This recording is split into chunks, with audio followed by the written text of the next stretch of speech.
Today we're going to talk briefly about the size of your carpal tunnel and getting carpal tunnel syndrome. Did you know that many people with carpal tunnel syndrome have much smaller carpal tunnels than normal? And this means that they have much less room to spare if something in the carpal tunnel does get irritated or swollen. Here are a few studies that have shown this.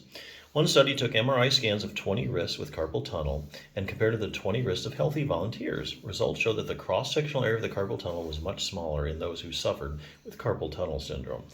14 male patients with idiopathic, that means they don't really know the cause, carpal tunnel syndrome, were compared to 26 normal controls. CT scans were taken of their carpal tunnels.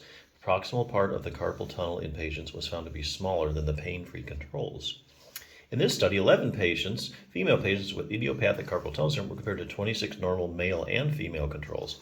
X-rays showed that the patients had much narrower carpal tunnels compared to the controls. And finally, the cross-sectional area of the carpal tunnel was measured in 26 women with idiopathic carpal tunnel by CT scans compared to 19 normal females. Once again, the women with carpal tunnel syndrome had much smaller carpal tunnels than the control group that was pain-free.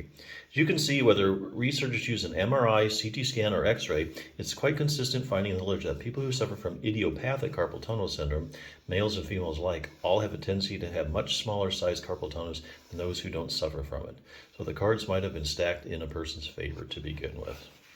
So that's according to the research.